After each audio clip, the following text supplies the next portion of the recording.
اچھا، دیوبند میں جب لوگ جا رہے ہیں ادھر کیا کرتا ہے؟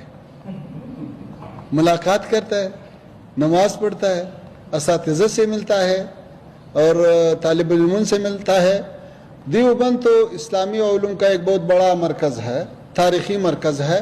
دیوبند کا اکابرین علماء اور افغانستان کے علماء کے درمیان بہت دیرینہ تعلقات ہے، اور یہی مسلک والے لوگ علماء افغانستان میں بھی ہے، اور دیوبند کو ہم ایک علمی اور ایک روحانی مرکز سمجھتا ہے۔ تو ہم یہ چاہتا ہے کہ وہاں پہ اساتذہ اور طلباء کے ساتھ ملاقات ہو جائے، اور یہ جو دیرینہ تعلقات ہے وہ پھر تازہ ہو جائے اور آنا جانا شروع ہو جائے۔